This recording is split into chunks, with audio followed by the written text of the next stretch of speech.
Սիրելիներ, մեր Տեր ու Փրկիչ Աստծո Հիսուս Քրիստոսի խաղաղությունը թող լինի ձեզ բոլորիդ հետ, որ սիրեցիք նրա հայտնվելը։ Օրհնյալ լինի Քրիստոս Հիսուսի մեր Աստծո, մեր Փրկչի, մեր Տիրոջ, մեր Թագավորի սուրբ ու պատվական անունը։ Տերը օրհնի ձեզ, Տերը հաստատի ձեզ իր ճշմարտության մեջ, որ դու քաջ լինեք պահելու նրա ճշմարտությունը։ Կուզենամ ձեզ հետ բաժնեկից լինել Աստծո խոսքի հայտնությունից եւ թոսաղ ձեզ համար օրհնություն լինի Քրիստոսի փառքի համար, Հիսուս Քրիստոսի փառքի համար։ Ես ուզում եմ խոսեմ Սերմնացանի առակի մասին։ Երևի շատերդ եք լսել, ես աղոթում եմ, որ Տիրոջ Սուրբ Հոգին քեզ էլ ինձ էլ օգնի հասկանալու համար, ըմբռնելու համար, իրական տեսնելու համար, թե ես որ ոլորտում եմ գտնվում։ Ես խոսելու եմ Սերմնացանի առակի մասին, միգուցե շատ եք լսել։ Միգուցե շատերը գիտեք արդեն անգիր, բայց թույլ տվեք, որ ինչ որ մի նոր բան Աստծո հոգուց ընդունեք ու սովորեք։ Նրա խոսքից եկած ճշմարտությունով։ Ես խոսում եմ Սերմնացանի մասին, որ կարդամ Մարկոսի ավետարան 4 գլխից սկսված։ 3-րդ համարներից սկսված։ Լսեք, ահա սերմ ցանողը դուրս գնաց սերմ ցանելու։ Եվ եղավ, երբ որ սերմանելու ժամանակին մի քանի սա ճանապարհի մոտ ընկավ, եւ երկնքի թռչունները եկան եւ կերան նրան։ Եվ ուրիշները ընկան քարքարոտ տեղը, եւ շատ հող չկար եւ շուտով բուսավ, հողը խորը չլինելու համար։ Եվ երբ որ արեգակը ծագեց, տաքացավ եւ արմատ չունենալու համար չորացավ։ Եվ ուրիշները ընկավ փշերի մեջ, եւ փշերը դուրս եկան եւ խեղտեցին նրան, եւ պտուղ չտվավ։ Եվ ուրիշներն էլ ընկան բարի հողի վրա, եւ պտուղ էր տալիս, որը դուրս եկավ եւ աճեց, եւ մեկը բերում էր 30, մեկը 60, մեկը 100, եւ ասում էր նրանց, ով որ լսելու ականջ ունի, թող լսի։ Հիմա մեկնությունը նույն Մարկոս ավետարանի 4 գլխի,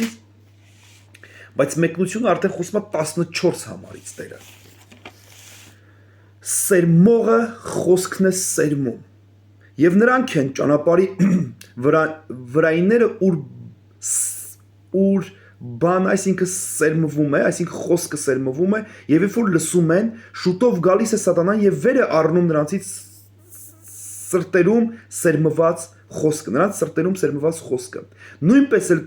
քարքարոտ տեղը սերմվածները նրանք են, որոնք երբ որ խոսքը լսում են, շուտով ուրախությունով ընդունում են նրան եւ իրենց մեջ արմատ չունին, այլ արժամանակյա են, հետո երբ որ այդ խոսքի համար նեղություն կամ հալածմունք է լինում, հալածանքներ, այսինքն շուտով գայթակղվում են։ Եվ փշերի մեջ սերմանվածները նրանք են, որ խոսքը լսում են, բայց աշխարհքից հոգսերը եւ հարստության խաբեությունը եւ ուրիշ բանի ցանկությունները մտնում են խոսքը խեղդում եւ անպտուղ է լինում, բայց այն բարի երկրի վրա, այսինքն հողի վրա սերմանվածները նրանք են, որ խոսքը լսում են եւ ընդունում են եւ պտուղ են տալիս, մեկը 30, մեկը 60 եւ մեկը 100։ Հիմա ուզում եմ խոսեմ մի մարդու մասին, թող Տերը օրհնի քեզ, ինձ էլ ձեզ հետ, որպեսզի հասկանանք։ Հիմա իրապես ես որ փուլում եմ գտնվում Սերմնացանի առակի։ Հələ դեռ ճանապարհի եզրին, քարքարոտ տեղը, փշերի մեջ, թե բարի հողի վրա։ Ես խոսում եմ մի մարդու մասին, որ ես կարող եմ իմ մասին ասեմ, որ Տիրոջ Սուրբ Հոգությամբ անցկացրել է Տերը ինձ այս этаպներով։ Մի մարդու մասին։ Հիմա ուզում եմ, որ սիրտը տաս Աստծո հոգուն, սիրտը տաս Քրիստոս Հիսուսին, նրա խոսքին, լսելու, ըմբռնելու, հասկանալու եւ յուրացնելու համար այն ճշմարտությունը, որը կլսես։ Առաջինը ասում է սերմողը խոսքն է սերմում։ Նախ առաջինը Աստծո խոսքը դեռ սերմ է, որը անպայման ամեն մի մարդ իր հերթին պետք է որոշում կայացնի ընդունելու կամ չընդունելու համար։ Դրա համար Տերը սկսում է սերմից։ Եթե դուք ուշադրություն եք դարձնում, առաջի բանը, որ Տերը խոսում է, ասում է ճանապարհի վրա, նայեք, տեսեք, կարդում եմ։ Եվ նրանք են ճանապարհի վրայինները, ուր խոսքը սերմվում է, եւ երբ որ լսում են, շուտով գալիս է սատանան եւ վեր է առնում նրանց սրտերում սերմված խոսքը։ Ես հիմա ուզում եմ խոսեմ մի կարևոր ճշմարտության մասին, որ Աստծո խոսքը ասում է Եսայի մարգարեության 66-րդ գլխի 2-րդ խոսքում, ասում է ումն եմ ես մտիկ տալի, միտեղ 3 բան ասում, բայց մեկը, որ իմ խոսքից դողացողին։ Այսինքն իմ խոսքից դողացողին, ով մտիկ է տալիս, Տերը մտիկ է տալ, ուշադրություն եմ դարձնում, եթե ժամանակակից ձևով ասեմ, ուշադրություն եմ դարձնում, ինձ գրավում է, երբ որ մեկը իմ խոսքից դողում է։ Այսինքն պատկառանք ունի, սիրտ է տալի, որ լսի այդ խոսքը եւ իր մեջ սերմը, ոչ թե այդ սերմը մենք կուլ տանք եւ արտակնոց էթա սովորական կերակուրի պես։ Ոչ թե ես գալիս եմ ծառայության կամ կարդում կամ լսում եմ Աստծո խոսքը ուղղակի լսելու համար, այլ ես ընկալում եմ նրան, ես փորձում եմ յուրացնեմ դա, ես փորձում եմ հասկանամ դա, ինձ համար կարևոր է հասկանալ, ըմբռնել, երբ է սատանան գալի գողանում իմ սրտից Աստծո խոսքը, երբ որ ես համապատասխան ուշադրություն չեմ հատկացնում նրան, երբ որ ես լսում եմ ու իմ սենց վզիս հետևը կամ ականջիս հետևը կամ մատների սարանքով են վերաբերվում, մակերեսորեն են վերաբերվում Աստծո խոսքին, իմիջիալոց են վերաբերվում Աստծո խոսքին, երբ է սատանան գողանում խոսքը, երբ որ ես իմիջիալոց մոտենում եմ կենթանի Աստծո խոսքերին, երբ որ ես լսում եմ կենթանի Աստծո խոսքը, միգուցե ձեր ծառայողների, քարոզիչների խոսքերից չգիտեմ, երբ որ դուք լսում եք նրա խոսքի մասին, նա սերմ է, իսկ եթե դա սերմ է, ցանկացած ֆերմեր, ցանկացած գյուղատնտես, ցանկացած մարդ գիտի, որ սերմը իր մեջ, այո, դեռ պտուղ ունի, բայց այդ սերմը աճեցնել է պետք, այդ սերմը որոշում է կայացնել պետք, որ ինչ որ մի տեղ պատրաստես նրա համար, որ դա տնկես որ աճի, ու դրա մասին հոգ տանել է պետք։ Հիմա համար առաջի բանը, համար առաջի էտապը, որ մենք ացնում ենք, դա սերմի հարցով, այսինքն Աստծո խոսքի հարցով քո վերաբերմունքն է, թե դու ոնց ես վերաբերվում կենթանի Աստծո խոսքին։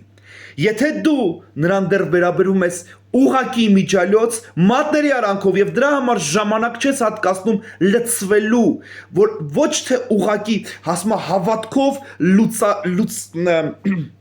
Եբրայեցիների մեջ ասում է «Ռաստվարից վերոյու սլովա», այսինքն իմ մեջ խոսքը հավատքով լուծեմ, այսինքն որ դա իմ մեջ դա տարածվի, դրա համար ժամանակ է պետք հատկացնել, իրապես կենտրոնալ, հարկ է լինում մի քանի անգամ կարդալ, ես իմ առաջ միջև այսօր իմ տան բոլոր անկյուններում Աստծո խոսքն է այն ինչի հետ որ ես ուզում եմ առնչվեմ ու իմ մեջ որ պտուղ տա, ես շատ անգամ գրում կպցնում եմ իմ աչքերի առաջ եմ դնում մի քանի տեղեր, որ անընդհատ ես իրան տեսնեմ միջև դա ինձ մոտ կյանք դառնա, պտուղ դառնա եւ Տիրոջ փառքի համար ծառայի։ Ես ուզում եմ դրանով ապրեմ, իսկ ապրելու համար ես գիտեմ, որ ես Տեր քո կարիքն ունեմ։ Առաջի փուլ, Աստծո խոսքը սերմ է, իսկ իմ վերաբերմունքը կախված է նրանից, որ սատանան կգողանա դա, թե կմնա իմ մեջ։ Ես ինչպես եմ վերաբերվում Աստծո խոսքին, ահա սրան եմ մտիկ տալի իմ խոսքից դողացողին։ Սա առաջի փուլ։ Եթե դուք Սուրբ Հոգու օգնությամբ, Աստծո շնորհքով բարեհաջող անցաք, առաջի փուլը երկրորդ պունկտն է ասում։ Համար առաջին մենք խոսում ենք հիմա մի մարդու մասին, որը Տեր իր շնորհքով անցկացնում է։ Կամ մենք մնում ենք այդ առաջի փուլում, կամ մենք անցնում ենք։ Եթե դու անցել ես առաջի փուլը Տիրոջ Սուրբ Հոգու օգնությամբ, Աստծո մեր Տիրոջ Հիսուս Քրիստոսի շնորհքով Տերը քեզ օրհնի։ Եկանք երկրորդը, երկրորդ էտապ, ոնց որ ասում է։ Երկրորդ փուլ։ Նույնպես էլ քարքարոտ տեղը սերմանվածները նրանք են, որոնք երբ որ խոսքը լսում են, շուտով ուրախությունով ընդունում են նրան, եւ իրենց մեջ արմատ չունեն, այլ արժամանակյա են, հետո երբ որ այդ խոսքի համար նեղություն կամ հալածմունք է լինում, շուտով գայթակղվում են։ Հիմա քանի որ սկզբից սերմ էր, հիմա արմատի մասին է խոսքը։ Հիմա իմ երկրորդ ընթացքը, որ ես всё սերմ ընդունիմ իմ մեջ։ Հիմա երկրորդ փուլը, որի մասին մտածում եմ ու մտահոգվում եմ, արմատն է։ Արմատ տալու մասին է խոսքը։ Ես գիտեմ ու մենք հասկանում ենք բոլորս որպես հայ ժողովուրդը մանավանդ գիտի, որ առանց արմատի սերմը չի կարաբուս։ Եթե ծլի էլ ինքը, եթե արմատը չտարածվի իրա, եթե արմատը խորը չտա, նա կչորանա ուղղակի։ Երկրորդ փուլը, որով ես անցնում եմ, արմատի հետ է կապված, էլ սերմը չի, սերմը ես արդեն ընդունել եմ, հիմա արդեն արմատ տալու հետ է կապված իմ խնդիրը։ Ասում է քարքարոտ տեղը, Եզիկել մարգարեության 11-րդ գլխի 19-20 համարում Տեր Հիսուս Քրիստոսը իր Սուրբ Հոգով մարգարեի հետ խոսում է եւ ասում է հետեւյալ խոսքերը. «Կվերցնեմ նրանց քարե սիրտը եւ կտամ նրանց մի մսեղեն սիրտ, որ քայլեն իմ պատվիրանների ու կանոնների համաձայն, լինեն ինձ համար ժողովուրդ, ես էլ նրանց համար Աստված»։ Փաստորեն քարքարոտ տեղը սա խոսում է խստացած սրտի մասին։ Այն սիրտը, որը դեռ գտնվում է վիրավորանքի, չներումի, հիշաչարության, ատելության, չգիտեմ, կարելի է թվարկել, որտեղ ինքն իրանով մեղքը մարդու սիրտը քարացնում է։ Ինքն իրանով մեղքը մարդու սիրտը խստացնում է։ Ինքն իրանով կրոնը մարդու սիրտը խստացնում է։ Երբ որ խոսք եթում է արմատի մասին, ես պետք է խոսեմ ասում եմ ամենից առավել Առակաց գիրք 4:23 ուշադրություն դարձրու քո սրտից, որտեղ դրանից է կյանքի ելքը կամ աղբյուրը։ Больше всего из хранимого храни сердце твоего, потому что из него источники жизни։ Երանի նրանց, որ սրտով մաքուր են, որտեղ նրանք Աստծուն կտեսնեն։ Ամենից առավել Երեմիայի գիրքի 17-րդ գլխի 9-րդ խոսքում ասում է ապականված է մարդու սիրտը։ Հասկանում ես, ու 15-րդ գլխի Մատթեոսի ավետարանի մեջ Տերը նորից խոսում է Հիսուս Քրիստոսը ամենահիասքանչ կարդիոլոգն է, սրտի բժիշկն է այս տեզերքի երկրի մեջ։ Նա իրապես սրտի բժիշկը մեր Տերն ամենաուժեղ կարդիոլոգը, մեր Տերն է, գիտի ոնց բժշկի այդ սիրտը, գիտի ոնց վերցնի ինչ խնդիր ունի այդ սիրտը, որ մի նոր սիրտ է մսեղեն։ Ու Տերը Մատթեոսի ավետարանի 15-րդ գլխի մեջ ասում է անմաքուր ձեռքերով հաց ուտելը մարդուն չի պղծում, բայց այն ինչ որ բերանից դուրս է գալի, սրտից է դուրս գալի։ Շնություններ, պոռնկություններ, կախարդություններ, չարնայվածքներ, նախանձներ, սրանք սրտից են դուրս գալի եւ ապականում են մարդուն։ Ահա սրանք այն են, որ դարձնում են մարդու սիրտը քար։ Եվ քարքարոտ տեղը սերմը չի աճի։ Ես պետք է ուշադրություն դարձնեմ, ես սերմի համար կռիվ եմ տվել, հիմա իմ սրտի դրքի մասին է խոսքը, իմ սրտի վերաբերմունքի մասին է խոսքը, Սուրբ Հոգի։ Իմաստված դու սրտեր քննող Տեր ես։ Դու երիկամներ քննող Տեր ես, Տեր։ Քննի սիրտս իմ Տեր։ Օգնիր ինձ հասկանամ, շատ բաներ կա չեմ կարող ըմբռնեմ, միգուցե իմ սրտի հետ է կապված խնդիրը։ Միգուցե բաներ կա, որ ես ընդունել եմ Տեր, բաներ կա դեռ բաց չեմ թողել։ Ես այսօրվա պես հիշում եմ տարիներ առաջ, երբ որ նոր ապաշխարած եմ երևի 2 տարի պլյուս մինուսով 2016 թիվն էր Նովոսիբիրսկում անկողնու մեջ հանգիստ իմ խորը քնի մեջ էի։ Երբ որ Աստծո հոգին մարդը մարդուն ոնց կա, այսպես թափ տա որ հանի իր քնից, ասի վեր կաց։ Ու ինձ ցույց է տալի Տերը մի տղամարդու, որ միջև իմ ապաշխարը ես իրան ատել եմ։ Այն աստիճան եմ ատում այդ մարդուն, որ ասում եմ իրան չեմ ուզում, որ ինքը ապրի։ Պատրաստ եմ նրան սպանելու։ Այդ աստիճան ես ատել եմ այդ մարդուն։ Ուշադի լսեք իմ սիրելի քույր ու եղբայր, ինչ ասե ինձ Տիրոջ հոգին։ Պարզ, ոնց որ քեզ հետ կխոսեմ։ Ասեց բաց թող նրան քո սրտից, որտեվ դու իրան զալոժնիկ ես, գերի ես վերցրել, գերի ես պահում քո սրտի մեջ։ Ես ծնկի եմ եկել, ձեռքերս տարածել եմ դեպի նրա շնորհքի գահը, իրապես խորապես գիտակցելով, ասի Տերն ինձ։ Չեր ասում, որ այդ մարդն էր, կապ չունի այդ մարդը ապաշխարած էր, թե ոչ, միջև այսօր այդ մարդը ապաշխարած չի։ Հարցը իմն է, ես եմ իրեն գերի վերցել իմ ատելությունով։ Ես եմ իրեն գերի վերցել իմ չներումով ու հիշացարությունով, իմ ատելությունով, իմ մարդասպանի ցանկությունով ես նրան գերի եմ վերցրել։ Ես չեմ ուզեցել նաև դա ապրի, այդ աստիճան ատել եմ այդ մարդուն։ Ես որ 2016 թվականին ծնկներս ծալել եմ Քրիստոս Հիսուսի գահի շնորհքի առաջ, ասի Տեր ների ինձի, որ ես իրան ատել եմ։ Ես իրան ցանկացել եմ մահ, Տեր, խնդրում եմ ների ինձ, ես ներում եմ այդ մարդուն ու բաց եմ թողում, Տեր Հիսուս, քո անունով ինչպես դու ինձ ներիր, ես էլ իրեն ներում ու բաց եմ թողում, Տեր։ Ես երկրորդ բառը, որ հիշում եմ ինչ ասիմ, այս սերը, որ լսավ, ասի Տեր, ուր այդ մարդը մի հատ գրկեմ իրան։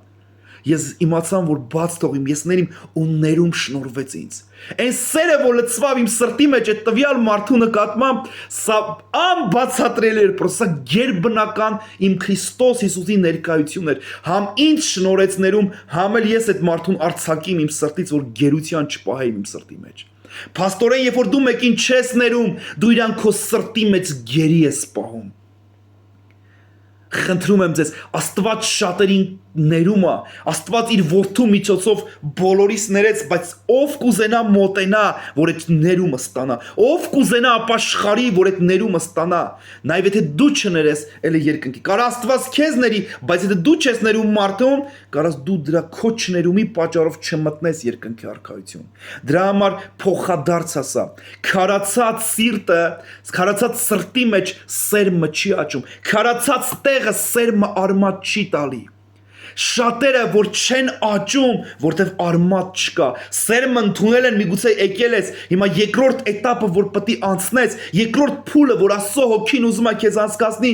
քո քարացած սիրտն է խնդիրը։ Քարքարոտ տեղը սերմը չի աճում, արմատ չի տալի։ Խնդրեք Տիրոջը թող վերցնի այդ քարացած սիրտը եւ ձեզ մի մսեղեն սիրտ տա, որ դու քայլեք նրա պատվիրանների ու կանոնների համաձայն, լինեք նրա համար ժողովուրդ, Տերն էլ մեզ համար Աստված։ Ահա թե ինչն է խնդիրը քարացած սրտի։ Хорошо, եթե Տիրոջ շնորհքը, Տիրոջ Սուրբ Հոգին քեզ անցկացրել է, առաջի փուլը սերմի հարցը հասկացանք, երկրորդը քարացած սրտի ու Տիրոջ շնորհքը դա քեզ էլ վերցրել է քո քարացած սիրտը ու դու դրա հետ կապված խնդիր չունես, Տերը օրհնի քեզ։ Ուրեմն մենք անցանք երրորդ փուլ, որտեղ արդեն հարցը պտուղ տալու հետ է կապված։ Տեսեք ինչ է գրված։ Եվ փշերի մեջ սերմանվածը նրանք են, որ խոսքը լսում են, բայց աշխարհքից հոգսերը եւ հարստության խաբեությունը եւ ուրիշ բաների ցանկությունը մտնում է, խոսքը խեղդում եւ անպտուղ է լինում։ Փաստորեն սկզբի խնդիրը սերմի հետ է, երկրորդը արմատի, երրորդը հասել ենք պտուղի։ Արդեն այն խոչընդոտը որ կա իմ կյանքին որ ճնշումը արդեն ոչ թե արմատին է ճնշում կամ սերմին է ճնշում, այլ արդեն պտուղին։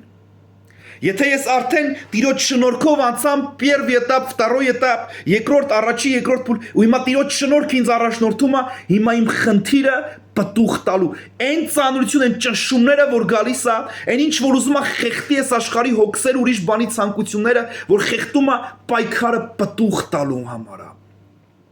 Հիմա ամբողջ այս փշերի խնդիրը նրանում է, որ չթողեն ինձ պտուղ տան։ Արմատը կա, գցել եմ արդեն արմատ Աստծո շնորհքով, Աստծո ողորմությունով, խոսքով, Սուրբ Հոգով, արդեն կա սերմի մեջ արմատ է տվել, հասել է արդեն որ պետք է պտուղ տա, խեղդում են փշերը։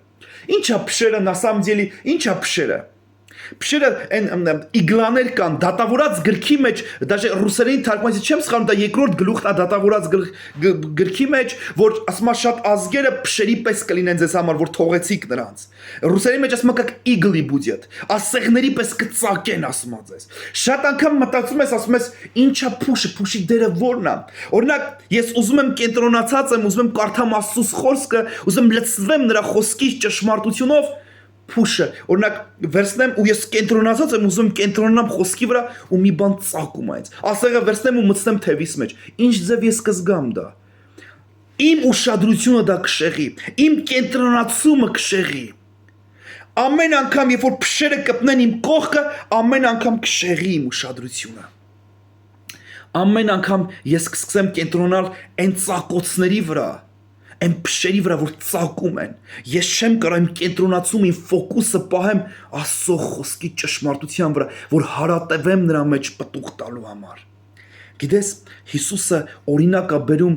3-րդ գլխի մեջի Հովհաննեսի ավետարանի 15 խոսքի մեջ, Հովհաննեսի ավետարանը ասում է, ինչպես Մովսեսը օձը բարձրացրեց անապատում, այդպես էլ մարդի որդին կբար, որ ամեն նրան հավատացող չկորչի,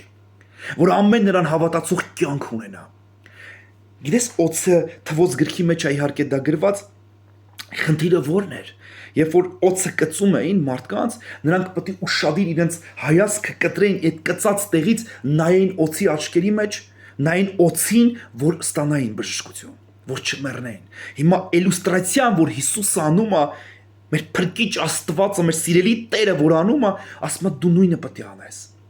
Ասում է ինչպես Մովսեսը օձը բարձրացրեց անապատից, էլ մարդի որդին կբարձր խաչի մասին ասում։ Այդ ծակոցները, այդ հոգսերը, որ գալիս են, դրանք ծակոցներ են, նրանք խայթոցների պես են, նրանք ծակում են, որ քո ուշադրությունը, որ քո ֆոկուսը քեզանից գողանան, որ քո կենտրոնացումը քեզանից գողանան։ Բայց ասում եմ, եթե դու քո ֆոկուսը պահես, նայ բժշկությունն է Տերն ասում, թե հոգու, թե շնչի, թե մարմնի, թե մտքի բժշկությունը Քրիստոսի կատարյալ խաչից եկած է, Քրիստոսի կատարյալ վերքերից եկած է, Քրիստոսի արյունից եկած, Քրիստոսի ամեն մի թափված քրտնինքից եկած է բժշկությունը ասիմ։ Ահա տեղային բժշկությունը, ահա տեղային ազատագրությունը, ահա Քրիստոսի խաչն է։ Սա այն տեղն է, սա այն վայրն է, որ իրապես ես ստանում եմ ազատագրություն, բժշկություն, հավիտենական կյանք, ես ամեն օր լցվում եմ նրա արած քավության զոհով։ Ամեն օր հայացքդ հառում ես, կապ չունի ինչ խնդիրով ես, ինչ ծակոցներ են, բայց երբ որ քո հայացքը, քո իրապես ուշադրությունը կենտրոնացնում ես Աստծո որդու վրա, մեր Տեր Հիսուս Քրիստոսի վրա, ես հասկանում եմ ազատությունս որտեղից է գալի, ինչ գին է վճար, ինչ թանկին է վճար ինձ համար Տերը։ Մի թույլ տվեք, որ այս աշխարհի ծակոցներն ու փշերը խեղդեն ձեզ ու թույլ չտան պտուղ տալու համար։ Հասկանում եք ինչ եմ ասում, որտեղ մեր Տերը Հովհաննեսի ավետարանի 15-րդ գլխի 2-րդ խոսքից սկսած, որ դուք կարդաք մեծ առաջի խոսքերից սկսած, որ ասում է ես եմ որդատունկը իմ հայրը մշակներն է։ Եթե մեկը ինձ վրա լինի պատվաստված, այսինքն եւ պտուղ չտա, ասում է կտրվում անա, կկտրեմ գցեմ կրակի մեջ։ Բայց ով պտուղ է տալի ավելի որպեսի չխառնեմ ավելի հստակ լինի, ես կարդամ։ Տեսեք 15-րդ գլուխ Հովհաննեսի ավետարանը։ Ես եմ ճշմարիտ որդատունկը եւ իմ հայրը մշակը, ամեն ճյուղ, որ ինձանում է եւ պտուղ չի բերում, նա կտրում է նրան, եւ ամեն պտուղ բերողի մաքրում է, որ էլ ավելի պտղատու լինի։ Պաստորեն ամեն ճյուղ, որ ինձ վրա է, պտուղ չի բերում, նա կտրում է նրան, եւ ամեն պտուղ բերողի մաքրում է, որ ավելի պտղատու լինի։ Պաստորեն կտրում, հիմա թշնամին, մեր հոգու թշնամին գիտի, որ դու պտուղ չտաս, բայց նրա վրա ես, ասում է կտրում եմ Տերն ասում է։ Ու այսօր պատերազմը, պայքարը պտուղ տալու հետ է կապված։ Հիմա ճնշում աշխարհի հոգսերը եւ ուրիշ բանի ցանկությունները ծակոցների պես են, քեզ չեն թողնում, որ քո ֆոկուսը կենտրոնացած մնա Աստծո խոսքի վրա, Աստծո կամքի վրա, Աստծո ճշմարտության վրա, որ դու պտուղ տաս։ Ասա քեզ ճնշում է, իմ սիրելի եղբայր, իմ սիրելի քույր, աշխարհի հոգսերը,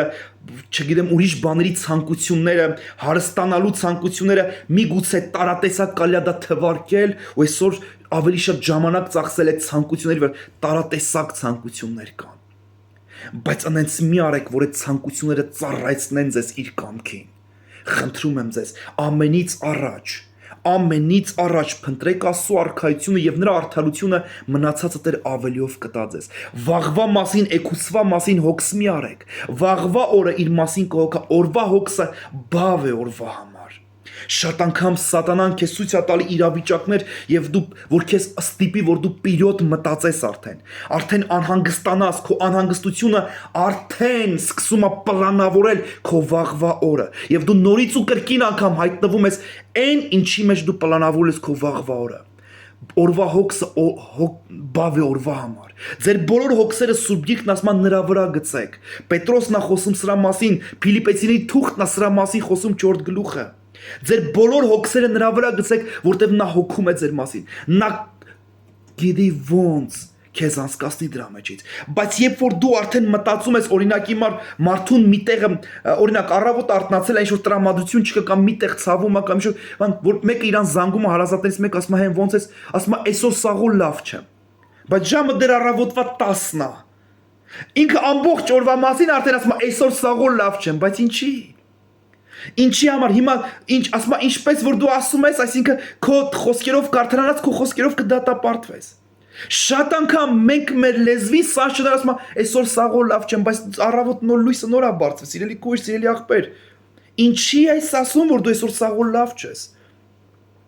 Ինչի համար տկարացնեմ ինձ։ Ինչի համար իմ աչքերը չդատեմ, բարձրացնեմ դեպի երկինք, դեպի սարերը, որտեղից էլ իմ օգնությունն է։ Օրհնյալ լինի Տիրոջ սանը, ով իմանց ասում է, ինչ ես տրտմե։ Օրհնիր Տիրոջը, ով իմանց։ Ինչի համար հայացքը դեպի Քրիստոս բարձրացրա, դեպի Տերը բարձրացրա։ Սուրբ է Տերը եւ ամբողջ երկիրը նրա փառքով է լցված, որտեղ իմ ֆոկուսը նրա վրա է, դրա համար տեսնում եմ նրա փառքը, որ լցնում է ոչ թե միայն երկինք, այլ նաեւ երկիրը։ Խնդրում եմ ձեզ, վաղվա օրվա մասին արդեն քո մտահոգությունը արդեն քեզ առաջնորդում է այն մտահոգությունը, որ դու արդեն ունես դրա հետ կապված։ Օրվա հոգսը բավ է օրվա համար։ Սովորեք այսօր ապրել այնպես, որ վաղվա օրվա մեջ չանցնի ձեր խնդիրը։ Այնպես ապրեք Տիրոջով, որ արեգակ ասма ձեր բարկության վրա մայր չմտնի։ Մի թույլ տվեք, որ այսօր այդ բարկությունը անցնի քո վաղվա օրվա մեջ։ Ահա սրա մասին կարելի է մտածել Տիրոջ առաջ։ Տեր ինձների Տեր, ես քո բժշկության նորոգման կարիքն ունեմ, լցվելու, շնորհակալ եմ այսօր ինչ որ տվել ես, շնորհակալ եմ այսօրվա մանանայի համար, որ թույլ ես տվել հավաքեմ, Տեր։ Չեմ ասում ավելին հավաքի, որտեվ կարա փչանա դա, որտեվ ավելին հավաքեմ, չեմ կարա դա տանեմ։ Եկեք վերցնենք Քրիստոսի լուծը, բեռը, որ թեթև է ու քաղցր է, Մատթեոս 11:29։ Խնդրում եմ ձեզ, զորացեք Քրիստոսով, նրա զորության կարողությունով հասկացեք պտուղը ճշում աշխարհի հոգսը, որ պտուղ չտաս, որ քո ֆոկուսը, քո կենտրոնացումը քեզնից գողանա։ Ռուսերեն ասում են рассеивать внимание, рассеивать, որ դու չկարնաս կոնցենտրացիա ունենաս, կենտրոնացում ունենաս, ֆիքսես, կենտրոնանաս Քրիստոսի վրա։ Խնդրում եմ քեզ, ժամանակ հատկացրա։ Եվ օրվա մեջ հիշի նույն Հովանու Ավետարանի 15-րդ 7 համարը, եթե ինձանում կենաք եւ իմ խոսքերը ձեզանում կենամ, ինչ որ ուզում եք խնդրեք կտրվի ձեզ։ Եթե ինձանում կեն եւ իմ խոսքերը ձեզան, սա փոխադարձ հարաբերությունը հարատևելու համար, կենտրոնացումդ, ֆոկուսդ պահելու Քրիստոսի եւ նրա խոսքի մեջ, որ դու հարատևես։ Խնդրում եմ սա, եթե դու սա էլ անցել ես, եթե դու սրանով էլ Տիրոջ շնորհքով անցել ես, Տերը քեզ օրհնի։ Եթե Տիրոջ հոգին քեզ առաջնորդել է, սա 3-րդ էտապն է, գոյությունը 4-րդ էտապ, 4-րդ էտապն է, սա հիմա, այսինքն արդեն հարցը գալիս է հողի մասին է խոսքը, բարի հողի, պոչվի մասին է խոսքը, հողի մասին է, որտեղ իրապես աճում է այդ սերմը, իրապես տալիս է արդեն պտուղ, մեկի դիմաց 30, մեկի դիմաց 60, մեկի դիմաց 100։ Գիտես, բոլոր գյուղատնտեսները գիտեն, ֆերմերները գիտեն ինչի մասին է խոսքը, որտեղ ով որ օրինակ խաղի այգիներ ունի կամ ուրիշ ծառի, ծիրանի, դեղցի, չգիտեմ գիլասի, ամեն տարի նրանք գիտեն, որ կապ չունի անցած տարվա իր տված ինչքան է պտուղ տվե, ինչքան եմ հավաքեմ մի տոնա, 2 տոնա, 5 տոնա խաղող բերք, չգիտեմ ծիրան, դա կապ չունի։ Այս տարի ես պետք է էտեմ իմ խաղի այգիները։ Ոչ մի խաղողագործ, ոչ մի ով մշակում ով ունի խաղի այգիներ, ոչ մի տարի չի մտածում, որ անցած տարի ինչքան բերք է տվել, այսօր էլ չհետեմ, չկտրեմ իմ այգիները։ Որտեվ անցած տարվա քո տված պտուղը կապ չունի այս տարի նորից գարուն է, արդեն ժողովուրդը սկսել են էտել իրանց սառերը, էտել իրանց խաղի այգիները։ Հիմա կապ չունի իմ սիրելի եղբայր ու իմ սիրելի քույր, անցած տարի ինչ է քո միջոցով Տեր արե։ Միգուցե քանիսներն են ապաշխարե, բժշկություններ ա տեղի ունեցած, միգուցե Տերը օրհնի քեզ։ Բայց Տերը այս տարի էլ է քեզ ուզում էտի, որ մեկի դիմաց 30, մեկի դիմաց 60, մեկի դիմաց 100։ Արդյոք թույլ այսօրվա պես հիշում եմ այն խոսքերից Աստվածաշունչը դեռ չէին իմանում այդ ժամանակ, Տիրոջ խոսքին ծանոթ չէին։ Երբ Աստծո խոսքը հայտնվավ ինձ, հայտնապես, ահա քեզ էտում եմ, որ ավելի պտղատու լինես։ Շատ անգամ ընենց էտեց Տերը, ես մտածում եմ ոչ մի բան չի մնա ինձնից։ Ասի Տեր, չգիտեմ մի բան դուրս կգա սրանից թե չէ իմ Աստված։ Ես չգիտեմ արդեն սրանից մի բան դուրս կգա Տեր, ընենց էս Տեր, չգիտեմ սրանից մի բան կլի, մի պտուղ կտա թե չէ։ Բայց օրհնյալ լինի մեր Տեր Հիսուս Քրիստոսի անունը, Հայրը մշակն է։ Նա որդատունքը գիտի Սուրբ Հոգին ոնց էտի քեզի։ Գիտի ինչից քեզ էտի, ոնց էտի, որ դու Հիսուսից փառքի համար ավելի պտղատու լինես։ Գիտես Հիսուսը նույն Հովանեսի 15-րդ գլխի մեջ ինչ ասում։ Ասում է իմ Հայրը դրանով կուրախանա, որ դուք իմ աշակերտները ու շատ պտուղ տաք, պտուղ բերեք։ Շատ անգամ եթե դու հասկանում ես պտուղը, սա միայն այն չի, որ 1000 հոգի կամ 10,000-ներ ապաշխարել են, սա էլ է մտնում դրա մեջ։ Բայց գիտես, երբ որ պտուղի մասին խոսում է Մատթեոսի 3-րդ գլխի 8 համարը, ասում է ապաշխարության արժանի պտուղ տվեք։ Գիտես, հոր սիրտը դրա մեջ ուրախանում է։ Եթե չգիտես, ասեմ քեզ, հոր սիրտը ասում է մի ապաշխարածի համար, ասում է երկնքում հրեշտակներին ինչ ուրախություն են անում։ Հորս գահի առաջ, իմ երկնային հոր գահի առաջ։ Եթե իմ ապաշխարությունը ուրախացնում է իմ հորս սիրտը, դա պտուղ է։ Գաղատացիներից 5-րդ գլխի 22-23 խոսքերը ասում է սա է հոգու պտուղը։ Սեր, ուրախություն, խաղաղություն, ժուշկալություն, հավատ, համբերատարություն, ասում այս պտուղներով ուրախանում է իմ հոր սիրտը։ Եթե այս պտուղները իմ հորը սիրտը ուրախացնում է, ես ուզում եմ շարժվել առաջ։ Ես չեմ ուզում դադարեմ։ Ես չեմ ուզում դադարեմ պտուղ տալուց։ Ես չեմ ուզում եմ շարժվեմ առաջ։ Ուզում եմ լցվեմ, իմ հորը սիրտ ուզում եմ ուրախանա։ Ասում է Հիսուս Տերս, ասում է, որ հայրս դրանով ուրախանում է, նրա սիրտը դրանով ուրախանում է։ Իսկ իմ Տիրոջ ուրախությունը դա իմ զորությունն է։ Տիրոջ առաջ ուրախությունն իմ դա իմ զորությունն է։ Տիրոջս ուրախություն դա իմ զորությունն է, երբ որ նա ուրախանում է, ես զորանում եմ։ Երբ որ իմ Տերը ուրախանում է, ես զորանում եմ։ Տեր, ես ուզում եմ ուրախացնեմ քո սիրտը։ Ես չգիտեմ քանիսներդ եք ասում դա ու քանիսներդ եք պատրաստ ասելու, Տեր, ես ուզում եմ ուրախացնեմ քո սիրտը։ Հայր, ես ուզում եմ ուրախացնեմ, իմ Տիրոջը սիրտ ուզում եմ ուրախացնեմ, ուզում եմ Տեր, Սուրբ Հոգին, իմ Աստված եկա, որ փառավորի Հիսուսին։ Ես ուզում եմ համագործակցեմ Տիրոջ հետ։ Ես չեմ ուզում Սուրբ Հոգուց դուրս մտածեմ Քրիստոսի փառավորելու մասին, որտեվ դա չեմ կարանեմ, դա մարմնի գործ կլինի։ Դա մարմնի գործ կլի Հիսուսի Սուրբ Հոգուց դուրս փառավորել Հիսուսին։ Ես ուզում եմ նրա հետ փառավորել, որտեվ այնի մեջ ապրող ավելի մեծ է։ Ես չէ որ ավելի մեծ եմ, այլ իմ մեջ ապրողն ավելի մեծ։ Ես պետք է նվազեմ, նա պետք է մեծանա։ Ես պետք է օր-օրի տեսնեմ նրա մեծությունը, Աստծուց հոգու մեծությունը իմ կյանքի մեջ։ Նրա մեծությունը, որ ինձ առաջնում, նրա մեծությունը օրհնյալ լինի Տիրոջ սուրբ ու պատվականունը։ Հիմա հարց հետևյալն է, արդյոք որոշել ես, սա շատերը կմտածեն, ասում են մոտիվացիա, սա իրապես կարաս ընդունես քեզ համար, չգիտեմ, մոտիվացիա, բայց ամենաճոխ մոտիվացիան, որ Տիրոջ Սուրբ Հոգին անում է քո կյանքի հետ, դա Աստծո որդու հանդեպ քո սերն է, որ քո բոլոր սարժառիթների մեջ սիրում ես Հիսուսին, դրա համար անում ես։ Սա է Սուրբ Հոգուց եկած, եթե ուզում ես իրապես ճանաչես ճշմարիտ մոտիվացիան, որն է, դա Աստծո որդու հանդեպ քո սերն է։ Սիրում եմ քեզ, ով ինձ սիրում է, իմ պատվիրանները կպահի, դրա համար ձգտում եմ Տեր քո խոսքին։ Սիրում եմ քեզ, դրա համար պահում եմ Տեր, դրա համար կատարում եմ Տեր։ Սիրում եմ քեզ, դրա համար ներում եմ, սիրում եմ քեզ, շարժառիթը սերն է։ Դրա համար առաքյալը Սուրբ Հոգով գրում է 13-րդ գլխի մեջ առաջի Կորինթացին, եթե սեր չունենամ, ոչինչ եմ։ Կարող եմ միգուցե ճոխ, գրանձիոզնի բաներ անեմ, շատ ճոխ բաներ անեմ, բայց եթե սեր չունենամ, ոչինչ եմ։ Դրա համար ամենաճոխ մոտիվացիան, որ անում է, ամենաթանկ մոտիվացիան, որ անում է Սուրբ Հոգին քո սրտի հետ, քո բոլոր շարժառիթները դառնում է պատճառը սերը Հիսուսի նկատմամբ։ Հալելույա։ Տերը օրհնի քեզ, Տերը պահի քեզ, Տերը հաստատի քեզ։ Հիշեք, սիրելիներ, որ этаպում եմ ես։ Թույլ տվեք Սուրբ Հոգին ձեր սրտի հետ խոսի։ Թույլ տվեք Աստծո Սուրբ Հոգին քո սրտի հետ խոսի։ Թույլ տուր Աստծո Հոգին քեզ ցույց տա, թե դու որ այդ 4 պունկտերից որտեղում ես կանգնած։ Եվ թույլ տուր թող աճեցնի, որտեղ ոչ տնգողը, ոչ ջրողը, այլ աճեցնողը, որ Աստված է, նա է անողը դա։ Թույլ տուր թող քեզ Տերը աճեցնի։